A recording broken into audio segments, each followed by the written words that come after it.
नमस्कार। एक बार फिर से आज हम अपने अगले चैप्टर को डिस्कस करेंगे जिसका नाम है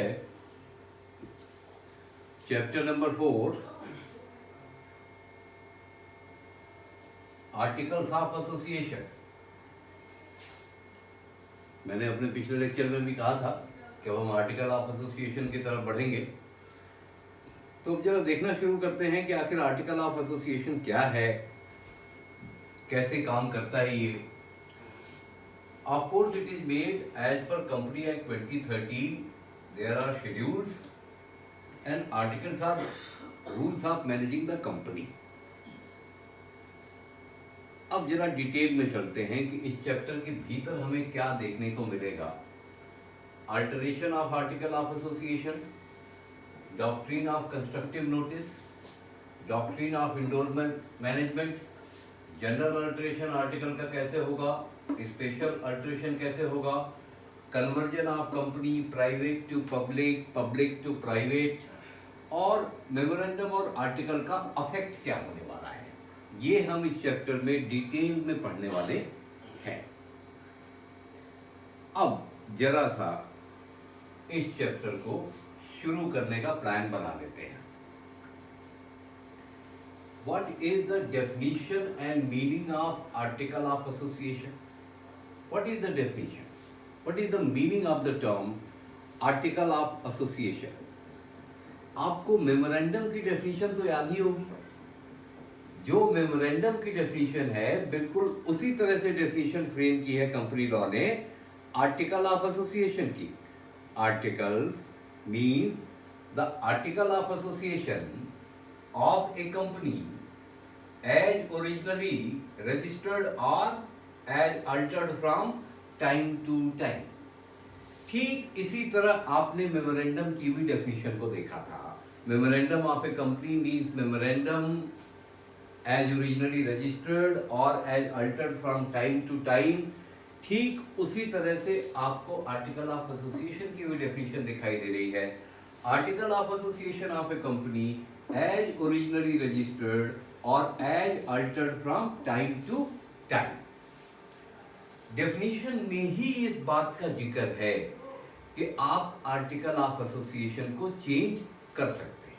डेफिनेशन में इस बात का जिक्र है कि आप जब चाहें तब आर्टिकल ऑफ एसोसिएशन को कुछ प्रोसीजर्स अपना करके चेंज कर सकते हैं। नाउ सी, आर्टिकल्स की मीनिंग तो ये हो गई। अब जरा इसके आगे चलते हैं कि आखिर जो आर्टिकल की डेफिनेशन में ये दिया है article means article of association of a company, उसकी रियल मीनिंग क्या है, आर्टिकल क्या बताता है। Now we are coming to nature of article of association. It is given in section number 5 subsection 1। If you remember, section 4 was dealing with the contents of memorandum of association. Section 5 is now going to deal with the article of association, nature of article of association, contents of article of association। अरे आखिर हम इसमें लिखते क्या हैं? तो क्या लिखते हैं? The article of association regulate the internal management of the company। Memorandum क्या बता रहा था? Object, name, registered office. Article क्या बताएगा? कंपनी के अंदरूनी रूल्स ऑफ मैनेजमेंट क्या होंगे। और क्या बताएगा? दे define the powers of it's officers. Memorandum define the powers of company, article define the powers of it's officers. Board of director, company secretary, managing director, कौन क्या काम कैसे करेगा, कंपनी की मीटिंग्स कब बुलाई जाएंगी। अभी हम अंदर कंटेंट्स में जा रहे हैं, लेकिन दो बातें यहाँ पे हो गई। इंटरनल रूल्स का जो डॉक्यूमेंट है वो कौन सा डॉक्यूमेंट है? Article of association internal rules का डॉक्यूमेंट है। They define the powers of its officer. This is the nature of article of association. Now we are going on to another topic. They establish a relationship between the company and members। समझिएगा जरा, company और members के बीच में जो share holder की relationship होगी, guarantee की रिलेशनशिप होगी, कंपनी में शेयर होल्डर कैसे आएंगे, कैसे जाएंगे, शेयर का ट्रांसफर कैसे होगा, ये रिश्ता इनके बीच में कैसे बनेगा, एंड बिटवीन मेंबर्स इंटर से, अभी इसको मैं एक्सप्लेन करता हूं। This relationship govern the rights and duties of members. Their relationship is a contractual relationship. एक बार जरा इस स्लाइड को फिर पढ़ लीजिए और फिर मैं आपको इसकी मीनिंग को एक्सप्लेन करता हूं। Article of association establishes the relationship between company and members and between members inter से। ये इंटर से की मीनिंग अभी आपको बतानी बाकी है। This relationship govern the rights and duties of company, rights and duties of members, and this is a contractual relationship. Now please try to understand what is the meaning of this term. What is the meaning of this term? We can understand this as under. You see, here is a company.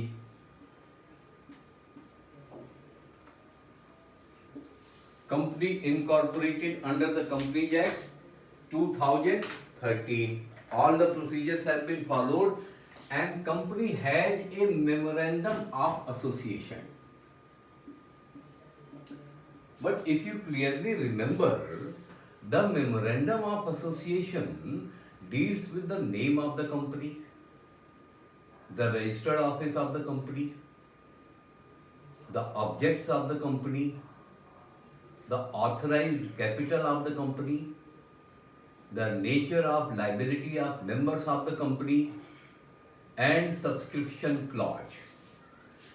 Memorandum कहीं भी ये नहीं बताता कि भाई हमारे कितने directors होंगे, हमारे शेयर्स होंगे तो कैसे दिए जाएंगे। इन सब का जिक्र कहां होता है? आर्टिकल ऑफ एसोसिएशन में। अब आर्टिकल ऑफ एसोसिएशन का नेचर आपने देखा, it governs the relationship between the company and the members. Article किसका है? कंपनी का। मैं इस कंपनी का मेंबर बनना चाहता हूं, M1 बनना चाहता हूं, तो मैं इस कंपनी से कहूंगा कि भाई आप मुझे अपना मेंबर बना दो। कंपनी कहेगी साहब हमारा शेयर है, ठीक है, और एक शेयर 10 रुपए का है, एक शेयर 10 रुपए का है, आपको कम से कम एक शेयर लेना पड़ेगा। तो मेंबर क्या करता है? मेंबर पैसा दे देता है, money gives, member gives the money. Now it comes to the company, whether if you are applying for having the shares of a company, whether company is bound to give you shares. Now company अब decide करती है कि हम इस आदमी को share देंगे या नहीं देंगे। कंपनी अब डिसाइड करती, meaning thereby giving a money to the company, the members makes an offer of contract, and if company accepts it, then there is a relation of shareholder and company between the member and the company, and this relationship is contractual. Under this contract, company promises you that we are giving you the share. एक share दे रहे हैं आपको, हम आपको company का member बना रहे हैं। जब हमारी कंपनी की जनरल मीटिंग होगी तब आप आइएगा। अगर हम डिविडेंड देंगे तो हम आपको डिविडेंड भी इस एक शेयर पे देंगे जो आप 10 रुपए का दे रहे हैं। इसी तरह से किसी ने 10-10 रुपए के 10 शेयर दे रखे हैं तो उसकी कैपिटल हो जाएगी 100 रुपए। तो मतलब क्या कि कंपनी और मेंबर के बीच में रिश्ता गवर्न करने वाला जो डॉक्यूमेंट है वो क्या कहलाता है? Article of association. अब मैंने बताया मेंबर्स इंटर से, एक M2 भी इसी कंपनी का मेंबर है जिसके पास 10 रुपए के 5 शेयर हैं, 50 रुपए का शेयर है। Okay, now this member M1 this member M1 wants to transfer his share to M2. आपको पता है स्टॉक मार्केट में तो कंपनियों के शेयर रोज खरीदे जाते हैं, रोज बेचे जाते हैं। तो क्या M1 M2 को अपने इन शेयरों को ट्रांसफर कर सकता है? जवाब मिलता है यस, आर्टिकल ऑफ एसोसिएशन के मुताबिक कर सकता है, as per article of association. मैं आपको यही समझाने की कोशिश कर रहा हूं, क्या समझाने की कोशिश कर रहा हूं कि M1 M2 को अपना शेयर देना चाहता है, तो ऐसा नहीं है कि M1 और M2 के बीच में सीधे कॉन्ट्रैक्ट हो जाएगा। M1 और M2 कॉन्ट्रैक्ट करेंगे आर्टिकल ऑफ एसोसिएशन की टर्म्स एंड कंडीशंस के अनुसार, टर्म्स एंड कंडीशंस के अनुसार। मतलब कहने का कि जब M1 अपने शेयर M2 को देना चाहेगा तो बीच में कंपनी को क्या करेगा? रिक्वेस्ट। किस बात की रिक्वेस्ट करेगा? कि भाई मैं अपने शेयर M2 को देना चाहता हूं, कृपया अब आप अपने रिकॉर्ड में से मेरा नाम काट के M2 का नाम लिख लो, मेरा नाम काट दो उस शेयर से और M2 का नाम लिख लो। Again this company will decide as per AOA article of association whether this relationship should be allowed to be terminated or not, meaning thereby whether M1 should be allowed to sell his shares to M2 or not, ये company decide करेगी। अगर मान लीजिए यही M1 अपने shares को M3 को देना चाहे तो, M3 बिल्कुल नया आदमी है, M3 को देना चाहे तो फिर कंपनी ही डिसाइड करेगी कि M3 को ये शेयर दिए जाएं या ना दिए जाएं। तो ये इस बात का मतलब है जो आपने अभी लाइन पढ़ी, article of association establishes a relationship between the company and members इंटरसेक। इंटरसे का मतलब होता है among themselves,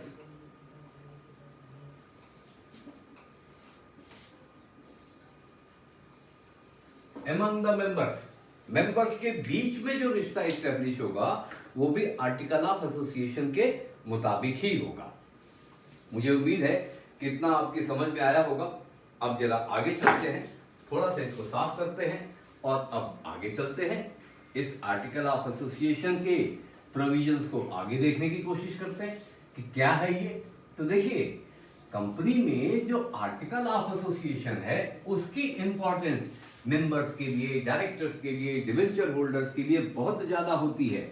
ऑब्जेक्ट क्लास देख करके तो आप किसी कंपनी में पैसा लगा देते हैं, लेकिन ऑब्जेक्ट क्लास के बाद जो डॉक्यूमेंट आपके काम आता है उसी डॉक्यूमेंट का नाम है आर्टिकल ऑफ एसोसिएशन, क्योंकि आपके बाकी सारे रिश्तों को गवर्न करने वाला डॉक्यूमेंट कौन सा है? Article of association. इसीलिए मेमोरेंडम और आर्टिकल दोनों ही कंपनी के लिए बेसिक डॉक्यूमेंट माने जाते हैं, दोनों को ही। अब जरा आगे चलते हैं।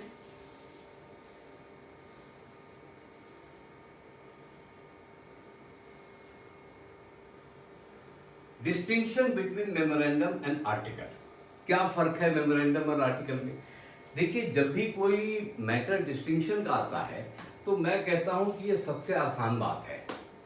If we know the characteristics of memorandum of association, if we know the characteristics of article of association, then we can very easily point out the points of distinction between memorandum and articles. Now, here is this point of difference. First thing, nature.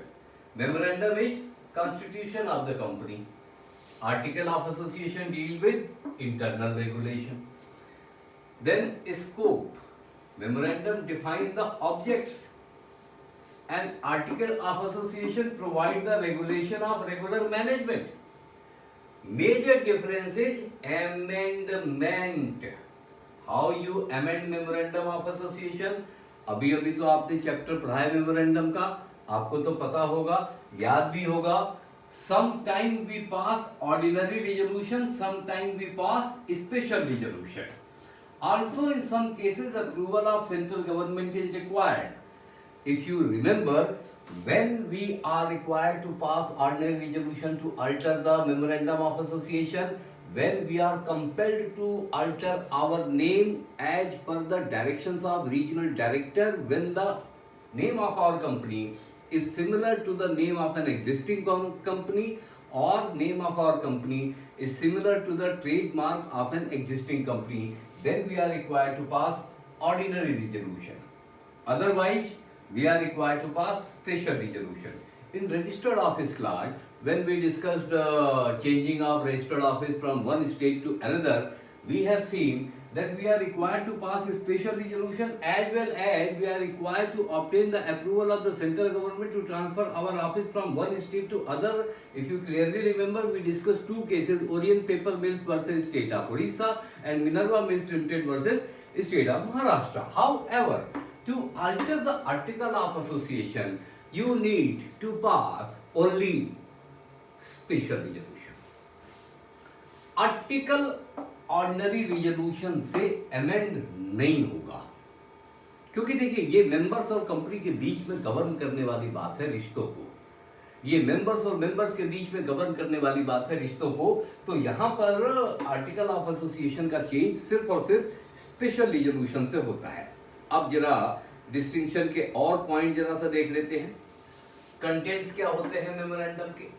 Memorandum cannot contain a clause contrary to the company law, because the memorandum of association derives its powers from company law.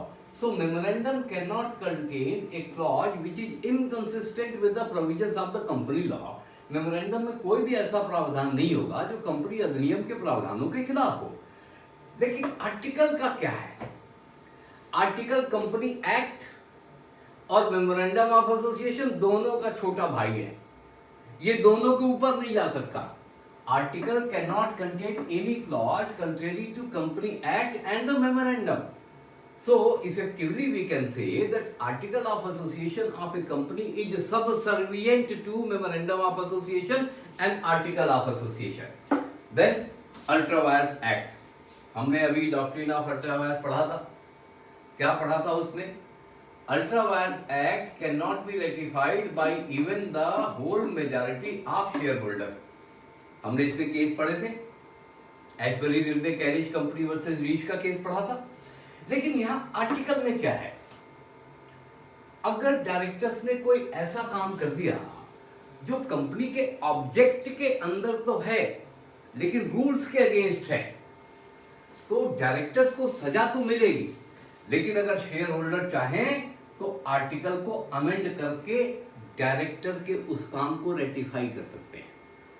समझिएगा, अगर director ने company के object के खिलाफ जाके काम किया तब तो हमने पढ़ा है डॉक्ट्रिन ऑफ अल्ट्रा वायर्स में कि वो काम ही वाइड अप इनिशियो होगा। लेकिन अगर डायरेक्टर कंपनी के ऑब्जेक्ट के अंदर काम करे, मतलब जो मेमोरेंडम में बातें दी हुई हैं उसके अंदर काम करें और आर्टिकल्स के बियॉन्ड जाके काम करें, तो क्या वो काम वाइड अब इनिशियो हो जाएगा? सेक्शन का कहना है कि देखिए, अब ये शेयर होल्डर की मर्जी पे डिपेंड करता है। अगर वो चाहें तो डायरेक्टर्स के किए गए उस काम को अप्रूव कर सकते बाद में, या वो चाहें तो डायरेक्टर्स के किए गए काम को अप्रूव करने से मना कर सकते हैं। ये अप्रूवल कैसे होगा? Of course by alteration of article of association. एक एग्जांपल देता हूं आपको। एग्जाम्पल ये देता हूं कि किसी कंपनी के आर्टिकल में लिखा हुआ है कि भाई ये कंपनी जो भी कॉन्ट्रैक्ट करेगी उस पर कम से कम 3 डायरेक्टर के सिग्नेचर होंगे। अब कंपनी ने कॉन्ट्रैक्ट किया जिसपे 2 ही डायरेक्टर का सिग्नेचर था, तीसरे का था ही नहीं, तो वैसे तो कंपनी के रूल्स के बियॉन्ड हो गया। लेकिन कंपनी चाहे शेयर होल्डर्स की एक मीटिंग बुलाए और अपने आर्टिकल के उस क्लॉज को चेंज कर दे कि भाई हमारी कंपनी में अगर 2 डायरेक्टर भी किसी कॉन्ट्रैक्ट पे साइन कर दें तो कॉन्ट्रैक्ट हमारी कंपनी के लिए बाइंडिंग कॉन्ट्रैक्ट होगा। और आपको तो पता ही है, once the article of association is amended it replaces the original article and this newly inserted article will take the effect as if this is the original article. अब जरा और आगे चलते हैं। मॉडल फॉर्म्स ऑफ आर्टिकल, क्या देखिए, जैसे हमने मेमोरेंडम में पढ़ा था कि अगर आपको मेमोरेंडम बनाना है तो आपने देखा था कंपनी एक्ट ने आपको कुछ टेबल्स दी हुई थी। उन टेबल्स में आपने मेमोरेंडम की ड्राफ्टिंग करनी थी। वो टेबल सारी शेड्यूल 1 की थी। आर्टिकल ऑफ एसोसिएशन की टेबल्स भी शेड्यूल 1 में ही हैं। मेमोरेंडम की टेबल ई पे जाके खत्म हो रही थी और आर्टिकल की टेबल एफ से शुरू हो रही है। Table f article of association for company limited by share. Table g article of association for company limited by guarantee. Table h article of association for company limited by guarantee and shares. Table I article of association for unlimited company with share capital. Table j article of association for unlimited company without share capital. तो ये तो tables हैं, formats हैं memorandum बनाने के, article बनाने के। आपकी कंपनी जिस भी नेचर की कंपनी है उसके अकॉर्डिंग आप शेड्यूल 1 में जाकर के टेबल को सेलेक्ट करके अपने आर्टिकल्स को ड्राफ्ट कर लेते हैं। हाँ, आर्टिकल को ड्राफ्ट करते वक्त कुछ बातों का ख्याल रखना पड़ता है, उस पर मैं अभी आ रहा हूं। Contents of article of association. इस आर्टिकल के डिब्बे में होगा क्या, ये तो समझिए। कंटेंट्स क्या होंगे? Share capital. देखिए, आप कहेंगे कि जी शेयर कैपिटल तो मेमोरेंडम ऑफ एसोसिएशन में भी थी। शेयर कैपिटल यहां लिखनी पड़ेगी कि हमारे 1 लाख शेयर हैं और हर शेयर की वैल्यू 10 रुपए है। टोटल शेयर कैपिटल मिलकर के हो जाती है 10 लाख रुपए। तो यहां शेयर कैपिटल की जानकारी देनी होगी, क्योंकि मेंबर इसी को पढ़ेगा तो उसको पता चलेगा कि आपके शेयर कैपिटल लेने के लिए उसको कितना पैसा देना पड़ेगा। Second, it's sub division. वही जैसा मैंने बताया कि हमारे 1 लाख शेयर्स हैं और वो एक एक शेयर 10-10 रुपए का है। Then second point is lien on share. थोड़ा सा इसको समझिएगा, क्या मतलब है लियन ऑन शेयर्स का। लियन ऑन शेयर्स का मतलब ये होता है कि कंपनी ने M1 को 10 रुपए का एक शेयर दे दिया। तो M1 इस शेयर का ओनर है, ओनर ऑफ शेयर। M1 ने इस शेयर को ट्रांसफर करने का इरादा कर लिया M2 को। M1 इसका ओनर है, उसने M2 को ट्रांसफर करने का इरादा कर लिया, तो M2 इस शेयर को ले लेगा। भाई M2 M1 को 10 रुपए दे दे और ये शेयर ले ले। या मान लीजिए आज की डेट में मार्केट में इस 10 रुपए के शेयर की वैल्यू 50 रुपए है, तो M2 50 रुपए दे दे और शेयर ले ले। मैंने अभी आपको बताया कि जब M2 को शेयर ट्रांसफर होगा तो इसकी परमिशन कहां से आनी पड़ेगी? कंपनी से। परमिशन कहां से आनी पड़ेगी? कंपनी से। मतलब क्या कि M1 इस शेयर को M2 को ट्रांसफर तो कर सकता है, प्रोवाइडेड कंपनी इस ट्रांसफर की इजाजत दे दे। आप कहेंगे साहब शेयर मार्केट में तो डेली हजारों लाखों शेयर ट्रांसफर होते रहते हैं इधर से उधर, क्या हर शेयर कंपनी को भेजा जाता है इसकी इजाजत लेने के लिए? जी हाँ, भेजा जाता है। हालांकि ये इंटरनेट के माध्यम से होता है तो आपको टाइम का डिफरेंस पता नहीं चलता, लेकिन आर्टिकल ऑफ एसोसिएशन के अनुसार कंपनी की पावर है कि वो चाहे तो M2 को शेयर ट्रांसफर करने से मना कर दे।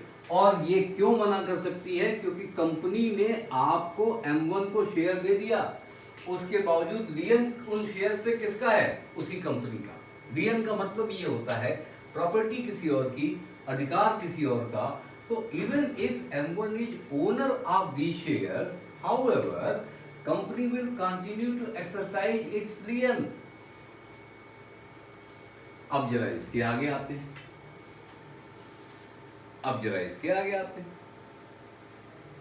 Calls on shares. Do you understand calls on shares? देखिए सिंपल सी बात है, शेयर की वैल्यू कितनी है? 10 रुपए। ठीक है। कंपनी आपसे 10 रुपए इकट्ठा मांग सकती है, या ये कहे कि ऐसा करिए 5 रुपए अभी दे दीजिए, 2 रुपए 2 महीने बाद दीजिएगा और 3 रुपए 6 महीने के बाद दीजिएगा। इसी को कहते हैं कॉल ऑन शेयर। तो कंपनी के आर्टिकल ऑफ एसोसिएशन में इसका रूल लिखा होता है कि कंपनी चाहे तो सारे शेयर्स के सारे पैसे इकट्ठा मांग सकती है, या कंपनी चाहे तो अपने शेयर्स की प्राइस को इंस्टॉलमेंट में भी आपसे मांग सकती है। इन्हीं इंस्टॉलमेंट को अपन बोलते हैं calls on shares.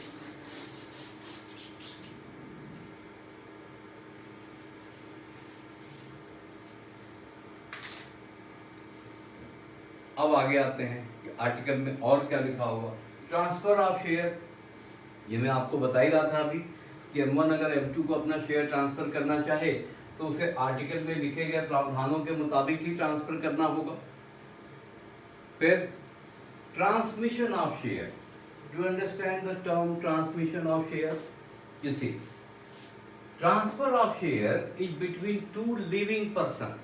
When living person M1 wants to give his shares to M2, who is also a living person, then this transaction is called transmission. However, if M1 is a shareholder and he has made his son S1 as his nominee, then on the death of M1, shares shall automatically be transferred to his son S1, his nominee. So when the shares are given on nomination, it is called transfer, and when the shares are subject matter of sale and purchase between two living persons, it is called transfer of shares. Then now, अब जरा इसके आगे चलें, contents और भी देखें, और कुछ कंटेंट देखते हैं। आर्टिकल में और क्या रहेगा? Forfeiture of share. फॉरफीचर का मतलब होता है जब्त करना। जैसे देखो, फॉरफीचर का क्या मतलब है?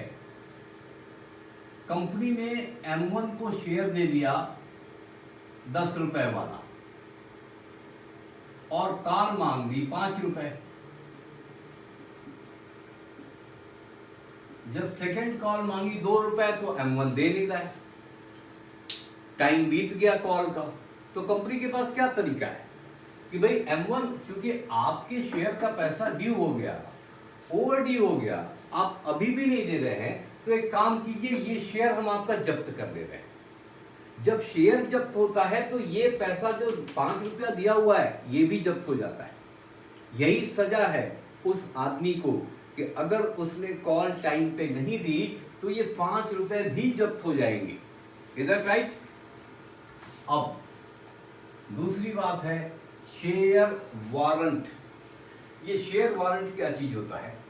देखिए, शेयर वारंट भी शेयर की तरह का ही एक इंस्ट्रूमेंट है, बट शेयर और शेयर वारंट में फर्क क्या है कि शेयर को ट्रांसफर करने के लिए कंपनी की परमिशन लेनी होती है और शेयर वारंट को ट्रांसफर करने के लिए कंपनी की परमिशन लेनी नहीं होती। अब आप कहेंगे ये तो बड़ा गजब का इंस्ट्रूमेंट है। देखिए, नॉर्मली शेयर वारंट कंपनी के जो मालिक लोग होते हैं वो अपने बच्चों को, अपने परिवार वालों को, उनको ही इशू करवाते हैं, ताकि मान लीजिए अचानक उनकी डेथ हो जाए तो उसके लिए ट्रांसफर या ट्रांसमिशन का प्रोसेस एडॉप्ट ही ना करना पड़े। जिसके हाथ में शेयर वारंट रहेगा वही उसका मालिक होगा, क्योंकि शेयर वारंट एक तरह के बियरर इंस्ट्रूमेंट होते हैं। जो भी उसका होल्डर है वही उसका मालिक है। फिर आर्टिकल में और क्या प्रोविजन होते हैं? Alteration of capital. आज आपकी कैपिटल 10 लाख है, अब आप उसको बढ़ाना चाहते हैं, 15 लाख करना चाहते हैं, तो किस तरह करेंगे? ये अल्टरेशन ऑफ कैपिटल में आएगा। देखिए, जब मैं आपको मेमोरेंडम का चैप्टर करा रहा था, मैंने कहा था कि लायबिलिटी ऑफ मेंबर्स कैसे इंक्रीज करते हैं, ये हम आर्टिकल ऑफ एसोसिएशन के चैप्टर में देखेंगे। तो यही वो पॉइंट है, अल्टरेशन ऑफ कैपिटल, जहां हम लायबिलिटी ऑफ मेंबर्स इंक्रीज भी करते हैं, शेयर कैपिटल भी इंक्रीज करते हैं। जैसे जैसे चैप्टर आगे बढ़ेगा वैसे वैसे मैं आपको उस पॉइंट पे फिर लेकर के आऊँगा। जनरल मीटिंग एंड प्रोसीडिंग, आपने वर्ड अभी तक सुन ही लिए हैं। There are two kinds of meeting of members in a company, annual general meeting and extraordinary general meeting. In case of annual general meeting, in case of extraordinary general meeting, these articles provide detailed provision how meeting shall be called, who shall be chairman, and how votes shall be taken, how vote counting shall be taken, and then how it is to be declared. तो article of association general meeting के बारे में, board of directors की meeting के बारे में बड़े detailed provision रखता है. वोटिंग राइट ऑफ मेंबर्स, कौन मेंबर वोट दे सकता है, कौन मेंबर वोट नहीं दे सकता. आज आपको सुन के आश्चर्य लग रहा होगा कि भाई हमने तो सुना था कि कंपनी में जो भी शेयर होल्डर है वो वोट दे ही सकता है. मैं आपको बता दूं, अगर आप कंपनी में शेयर होल्डर हैं, 5 रुपये आपने दिए हुए हैं, 2 रुपये की कॉल आपकी ड्यू है, 2 रुपये आपकी कॉल एरियर में है, कंपनी चाहे तो आपके वोटिंग राइट को बैन कर सकती है. आर्टिकल ऑफ एसोसिएशन में अगर इसका प्रोविजन बनाया हुआ है तो वो आपको बैन भी कर सकते हैं.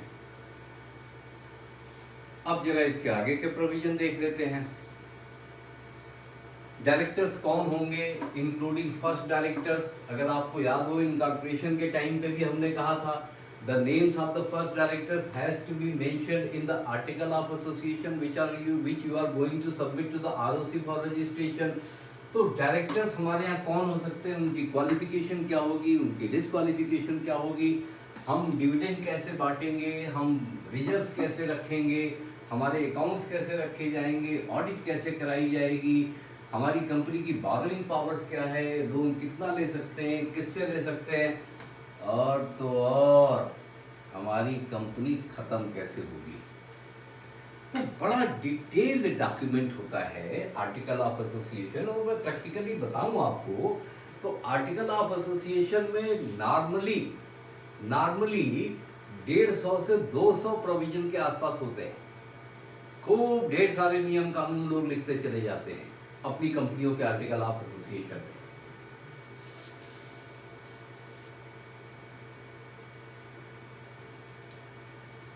हम सेक्शन 5 डिस्कस कर रहे हैं और सेक्शन 5 में हमने क्या डिस्कस किया कि कंपनी के आर्टिकल ऑफ एसोसिएशन में किस किस तरह के प्रोविजंस होंगे. कंपनी एक्ट 2013 ने एक नया प्रोविजन डाला है सेक्शन 5 में, एंट्रेंचमेंट. मैं आपको अभी बताऊं, एंट्रेंचमेंट का मतलब होता है खींचकर आगे बढ़ाना. अब सवाल ये है कि हम क्या खींच के आगे बढ़ाने जा रहे हैं. अभी हमने मेमोरेंडम ऑफ एसोसिएशन और आर्टिकल ऑफ एसोसिएशन के बीच में जो डिस्टिंक्शन था उसको डिस्कस करते हुए क्या देखा कि आर्टिकल ऑफ एसोसिएशन मेमोरेंडम का छोटा भाई होता है. आर्टिकल ऑफ एसोसिएशन एक्ट का भी छोटा भाई होता है. कोई भी प्रोविजन आर्टिकल में ऐसा नहीं होगा जो कंपनी एक्ट के बियॉन्ड चला जाए, जो मेमोरेंडम के बियॉन्ड चला जाए. ऐसा तो नहीं होना चाहिए. लेकिन एक्ट जो 2013 में आया उसने एक बड़ा बढ़िया एक्सेप्शन डाला एंट्रेंचमेंट का, कि आप आर्टिकल के किसी प्रोविजन को खींच के लंबा कर सकते हैं. और क्या बनाया है प्रोविजन एंट्रेंचमेंट का, बहुत खूबसूरत प्रोविजन है. Specified provisions of article may be altered to make them more restrictive than given in law. So this is an exception to section 6. अब आप पूछेंगे कि साहब सेक्शन 6 क्या है, तो जरा सेक्शन 6 भी देख लीजिए. फिर हम लौट रहे हैं अभी सेक्शन 5 के ऊपर. Section 6, any provision contained in memorandum, article, agreement or resolution shall be void to the extent which is contrary to the provisions of this act. तो Section 6 ने आपको क्या बताया कि साहब एक कंपनी है, उसने मेमोरेंडम बनाया, उसने आर्टिकल ऑफ एसोसिएशन बनाया, लेकिन इसका जो फ्रेम है वो क्या होगा, कंपनी एक्ट. इसके बियॉन्ड नहीं जा सकता. ऑफ कोर्स हम भी मानते हैं कि इसके बियॉन्ड नहीं जाना चाहिए. तो ये सेक्शन 6 की विषय वस्तु है कि ना तो मेमोरेंडम कंपनी एक्ट के बियॉन्ड जाएगा और जहां तक आर्टिकल की बात है वो तो कंपनी एक्ट और मेमोरेंडम दोनों का छोटा भाई है, दोनों का ही छोटा भाई है। अब हम फिर से लौटते हैं सेक्शन 5 की तरफ। सेक्शन 5 क्या कह रहा है कि भाई किसी गिवन सिचुएशन में आप आर्टिकल के प्रोविजन को कंपनी एक्ट में दिए गए प्रोविजन से ज्यादा मुश्किल बना सकते हैं। इस वर्ड पे ध्यान दीजिएगा। Specified provisions of the article may be altered to make them more restrictive than given in law.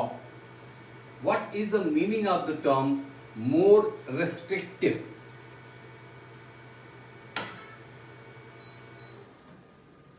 अब जरा समझिएगा क्या मतलब है इसका।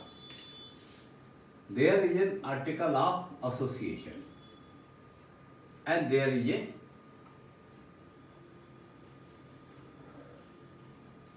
Company law. ठीक है साहब, कंपनी लॉ एक मैं आपके सामने प्रोविजन लिखने जा रहा हूं, बहुत सिंपल सा प्रोविजन लिखने जा रहा हूं।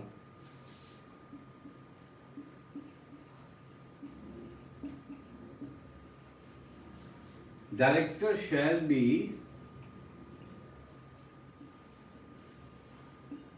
अपॉइंटेड बाय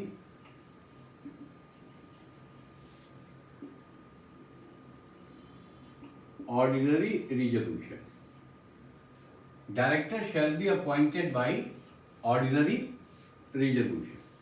ठीक, तो कंपनी एक्ट ने क्या कहा?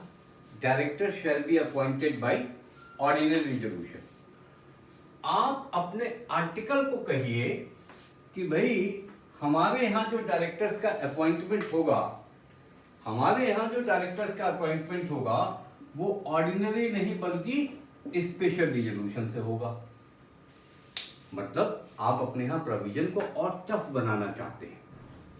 और टफ क्या बनाना चाहते हैं कि भाई आप तो ऑर्डिनरी रिजोल्यूशन पास करने को बोल रहे हैं, हम तो उसके आगे जाकर के स्पेशल रिजोल्यूशन पास करने की बात बोल रहे हैं। तो क्या ये जो आपने आर्टिकल में चेंज किया है ये कंपनी एक्ट के बियॉन्ड हो गया? और अगर कंपनी एक्ट के बियॉन्ड हो गया तो शायद आर्टिकल में रहेगा नहीं। लेकिन सेक्शन 5 सब सेक्शन 3 ने इसी बात की परमिशन आपको दे दी है कि अगर आप चाहें तो आर्टिकल के किसी प्रोविजन में कंपनी एक्ट से ज्यादा टफ प्रोविजन लिख सकते हैं, लेकिन इसका उल्टा संभव नहीं है। इसका उल्टा संभव नहीं है कि अगर आप चाहें कि यहां कंपनी एक्ट में मान लो स्पेशल रिजोल्यूशन लिखा हुआ है, पहले से कंपनी एक्ट में स्पेशल लिखा हुआ है, तो आपका आर्टिकल इसको ऑर्डिनरी नहीं कर सकता है। ये ठीक वैसी बात है जैसे आपके घर में नॉर्मली लौट करके आने का टाइम है कि भाई रात के 10 बजे तक आप घर में आ जाइए। ठीक है, ये आपके घर का नियम है। अब आप चाहें तो अपने लिए और टफ नियम बना सकते हैं कि नहीं नहीं मैं तो रात के 8 बजे तक ही घर में आ जाऊंगा। अच्छी बात है, रात के 8 बजे तक घर में आ जाइए, लेकिन आपको ये नियम बनाने की छूट नहीं है कि पापा ने तो बनाया है रूल कि भाई रात के 10 बजे तक घर में आना है, और आप बोलोगे नहीं नहीं नहीं मैं तो 12 बजे से पहले घर में घुसूंगा ही नहीं। ये नहीं चलेगा, ये नहीं चलेगा, क्योंकि बाप बाप ही होता है। वीरेंद्र सहवाग ने तो कह भी दिया था, बाप बाप ही होता है। भारत पाकिस्तान के एक मैच में वीरेंद्र सहवाग ने कह भी दिया था कि बाप तो बाप ही होता है। तो कहने का मतलब क्या है कि एंट्रेंचमेंट एक वो चीज है जहां आप कंपनी लॉ में जो प्रोविजन दिए हुए हैं उससे ज्यादा टफ प्रोविजन बनाते हैं, लेकिन जो प्रोविजन कंपनी लॉ में दिया हुआ है उससे इजियर प्रोविजन बनाने की इजाजत आपको नहीं है। वो तो आपको लिखना ही पड़ेगा। अगर आपने इजी प्रोविजन बनाया तो वाइड हो जाएगा, और अगर आपने टफर प्रोविजन बनाया तो वो वैलिड हो जाएगा। आइए अब थोड़ा सा आगे और चलते हैं।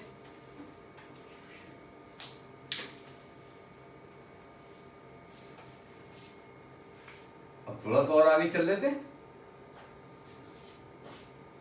क्या प्रोविजन बन रहा है? सेक्शन 6 ये आपने देख ही लिया, सेक्शन 6।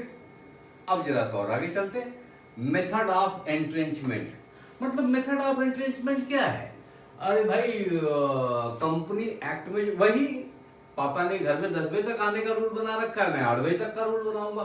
तो बताइए ये कब आप बनाएंगे? अरे on the formation of the company बचपन में ही बना दीजिए कि मैं तो 8 बजे घर में घुसूंगा, या by an amendment of article of association. लेकिन यहां पे एक पेश है, बहुत ध्यान से समझिएगा इसको, बहुत ध्यान से समझिएगा।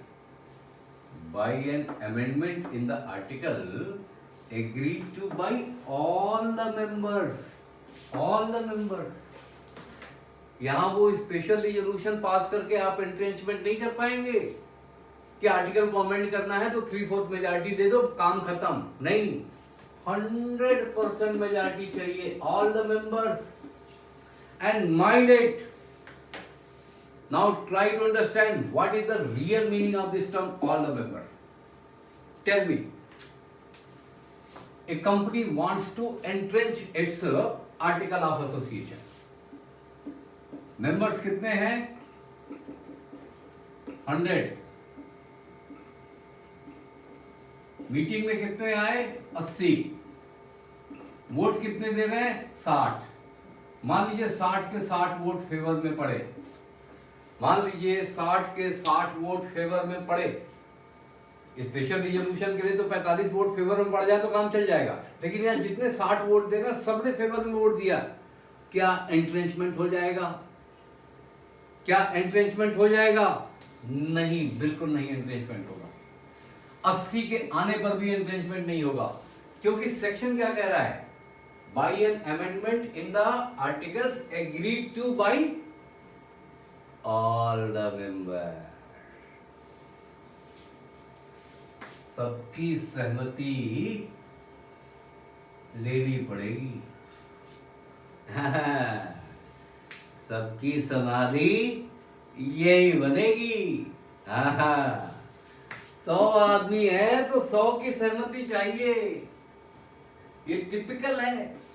एंट्रेंचमेंट बहुत टफ है, या तो आप शुरू में ही कर लीजिए जिस टाइम कंपनी बना रहे हैं, नहीं तो अगर आप आगे बढ़ गए तब एंट्रेंचमेंट करना मुश्किल है, क्योंकि यहां पे कंपनी लॉ ने कहा है all the members by a special resolution in case of a public company. अब देखिए यहां भी डिफरेंस है कि प्राइवेट कंपनी के केस में सबकी सहमति चाहिए और पब्लिक कंपनी के केस में स्पेशल रिजोल्यूशन चल जाएगा।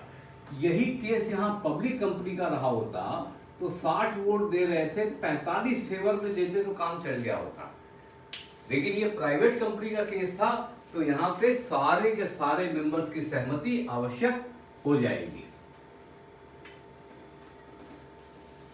एक बार फिर इस प्रोविजन को पढ़ लीजिएगा, यहां पे ये डिफरेंस पॉइंट आउट करना बहुत जरूरी है कि एंट्रेंचमेंट इतनी आसान घटना नहीं होती। अब मुझे लगता है कि आपने आर्टिकल के बारे में थोड़ी बहुत समझदारी बनाई होगी। अब हम आगे चलते हैं और क्या पढ़ने की कोशिश करते हैं, alteration of article of association. कि एक बार हमारा आर्टिकल बन गया, रजिस्टर्ड हो गया, तो अब उसको चेंज कैसे करेंगे, क्या प्रोसीजर्स है चेंज करने के, क्या कंपनी लॉ की रिक्वायरमेंट्स है चेंज करने की, क्या लिमिटेशंस हैं, हम आर्टिकल को चेंज कर भी सकते हैं या नहीं चेंज कर सकते हैं। Although by the definition given in the company law about article of association, the definition itself contains the fact that article of association means the original article or article as altered by the company from time to time. So the definition itself contains the fact that articles can be altered. But the question is how it can be altered. Procedure for alteration of article is given in section 14। और देखिए भाई, अब मैं आपको ये provision नहीं बताऊंगा क्या प्रोसीजर है आर्टिकल अल्टर करने का, मैं नहीं बता रहा, आप अपने आप बताइए क्या है। आप अपने आप ही बता दो ना। अरे भाई, जब हमको पता है कि आर्टिकल स्पेशल रिजोल्यूशन से पास होना तो हमें क्या करना पड़ेगा, जनरल मीटिंग कॉल करनी पड़ेगी। एक स्पेशल रिजोल्यूशन पास करना पड़ेगा उस जनरल मीटिंग में। और जब भी हम जनरल मीटिंग में स्पेशल रिजोल्यूशन पास करते हैं तो आरओसी के पास लेके जाना होता है। देखिए आरओसी के पास लेके कितने दिनों में जाना, यहाँ पे सिर्फ एक ही चेंज है, विद इन 15 डेज में। And Altered article of association replaces the original article of association. तो ये प्रोसेस तो बहुत ईजी है, ये तो हमने मेमोरेंडम में कई बार किया है। आर्टिकल ऑफ एसोसिएशन अल्टर करना है तो ठीक है, मेमोरेंडम अल्टर करना था तो सेक्शन 13 में होता था, आर्टिकल ऑफ एसोसिएशन अल्टर करना है तो सेक्शन 14 में होगा। सेक्शन चेंज हुआ है और रिजोल्यूशन सबमिट करने के टाइम पीरियड में चेंज हुआ है, बाकी सारा प्रोसीजर वही है। Call the general meeting, pass a special resolution to alter your article, submit the special resolution to ROC and then ROC साहब से कहिए कि हमें आप हमारा अल्टर्ड आर्टिकल को नोट करके हमें आप दे दीजिए। Every alteration made in the memorandum or article of a company shall be noted in every copy of memorandum of association. That's fine. That's fine. हो गया काम खत्म। तो it is very easy. अब आप कहेंगे हाँ जी ये तो बड़ा आसान है, सिंपल सा काम करो, जनरल मीटिंग बुलाओ, स्पेशल रिजोल्यूशन पास करो, खत्म कर दो। एंट्रेंचमेंट है तो प्राइवेट कंपनी के केस में सारे मेंबर्स की परमिशन चाहिए, पब्लिक कंपनी के केस में स्पेशल रिजोल्यूशन चाहिए, हो गया काम खत्म। चैप्टर तो इतने पे खत्म हो जाना चाहिए था, लेकिन चैप्टर यहां से आगे बढ़ता है। इंटरवल के बाद पिक्चर की शक्ल कुछ और होती है, और वो शक्ल क्या कहती है? Limitation on power to alter article. देखिए, what is the subject matter of section 14? You want to alter your article of association, okay, call the general meeting, pass a special resolution, submit the special resolution to ROC within 15 days, and then that's fine, your article will be amended. But company law ने specific limitation लगाई है। ऐसा नहीं कि आपकी जो मर्जी हो वो स्पेशल रिजोल्यूशन पास करके लिख दीजिए। हाँ,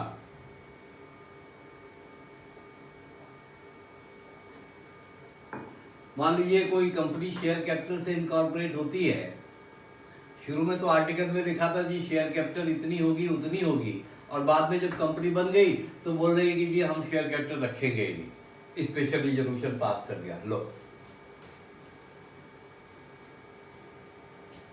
क्या कर लेंगे? पहले तो जब इनकॉर्पोरेशन हो रहा था तो कंपनी लॉ ने कहा कि आपको फर्स्ट डायरेक्टर रखने पड़ेंगे, और जब इनकॉर्पोरेशन हो गया तो आपने फर्स्ट डायरेक्टर्स को भगा दिया। डायरेक्टर्स को बोला हमारी कंपनी बिना डायरेक्टर के चलेगी, हमारी आंखों के इशारे पे चलेगी, मैं पैरों से तबले बजवाऊं मेरी मर्जी। अगर मान लीजिए कोई कंपनी ऐसा कहने लगे तो क्या होगा? मैं पैरों से तबले बजवाऊं मेरी मर्जी, बताइए अब क्या होगा? तो कंपनी लॉ को देखिए, कानून क्या करता है? कानून चेक्स एंड बैलेंसेस हमेशा मेंटेन करने की कोशिश करता है।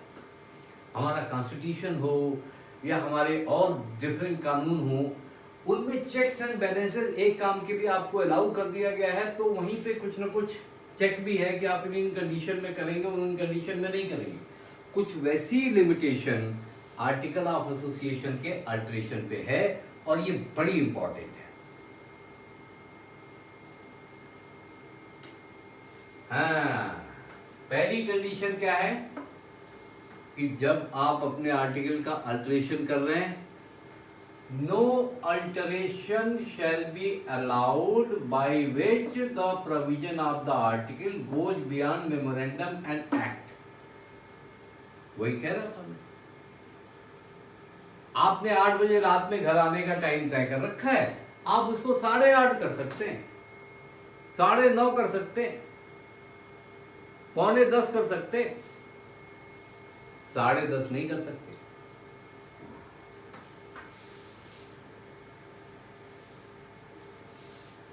No alteration shall be inconsistent with the provisions of company law।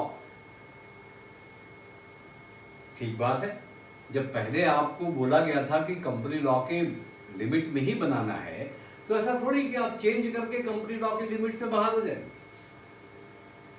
Third limitation is not to include anything illegal. आप देखिए कानून किस किस तरह से लिमिटेशन लगा रहा है कि ऐसा नहीं है कि आपको बता दिया गया कि स्पेशल रिजोल्यूशन पास कर लो तो स्पेशल रिजोल्यूशन पास करके आर्टिकल अल्टर हो जाएगा, तो फिर स्पेशल रिजोल्यूशन पास करके आप कुछ भी कर रहे हैं कि हमारी कंपनी तो अब डांस बार चलाएगी, ये नहीं चलेगा। जो अलाउड नहीं है वो अलाउड नहीं है। इट मस्ट बी बोना फाइडे। बोना फाइडे is a very big word in law. ये विश्वसनीय होना चाहिए, शुद्ध नीयत से किया गया काम होना चाहिए, गलत नीयत से किया गया काम नहीं होना चाहिए। And then agreement in writing by member for increasing liability.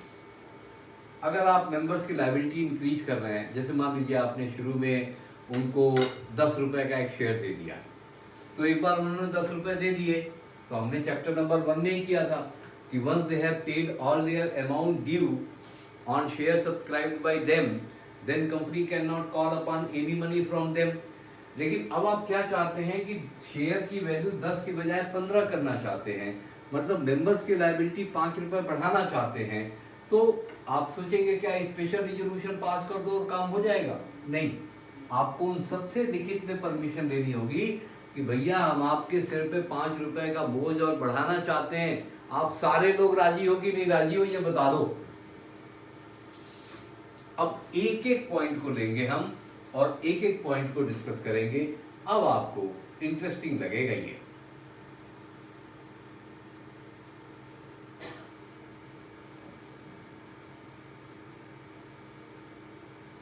ये सारी लिमिटेशंस हैं आर्टिकल ऑफ एसोसिएशन को चेंज करने के लिए।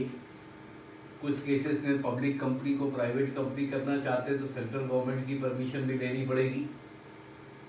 आर्टिकल में चेंज करके आप किसी ब्रीच ऑफ कॉन्ट्रैक्ट से बच नहीं सकते, माइनॉरिटी और मेजॉरिटी के ऊपर कोई फ्रॉड नहीं कर सकते, और कोई ऐसा प्रोविजन नहीं बता सकते कि जिसका इफेक्ट पिछली डेट से होना हो। अब एक एक को हम काफी डिटेल में लेने वाले हैं। क्या मतलब है इसका?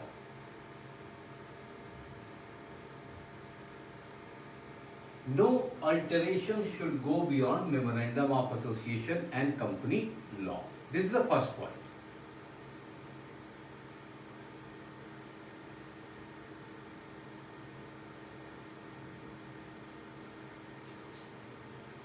What they say,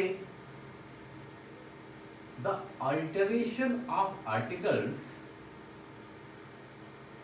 must not exceed the power given by memorandum and the act, because the limitation of article of association is within memorandum of association and article of and company act. In case of a conflict between memorandum and article, the provision in memorandum shall prevail. मतलब अगर कोई dispute हो जाए कि memorandum और article में जो लिखा है उनमें आपस में विरोधाभास है, उनमें आपस में क्लैश है, तो कौन सा प्रोविजन ज़्यादा महत्वपूर्ण होगा?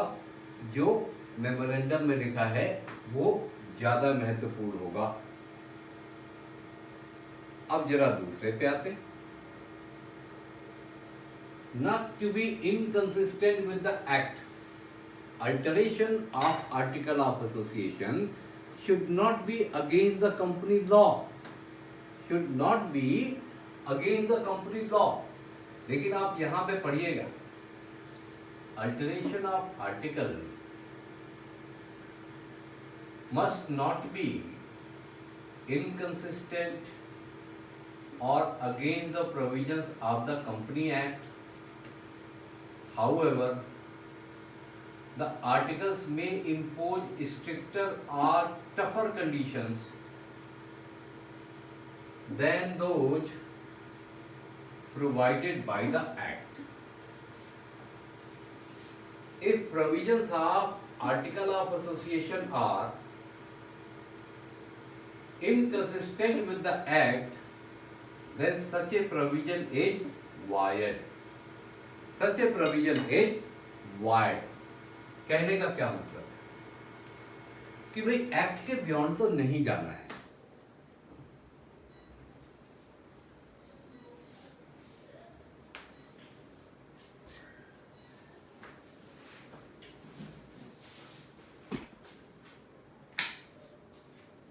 लाइट चली गई ना। ये तो चल कैसे रहा है ये? कैमरा तो चलेगा ही, कैमरा तो बैटरी चल रहा है। नहीं नहीं वो तो छोड़ो,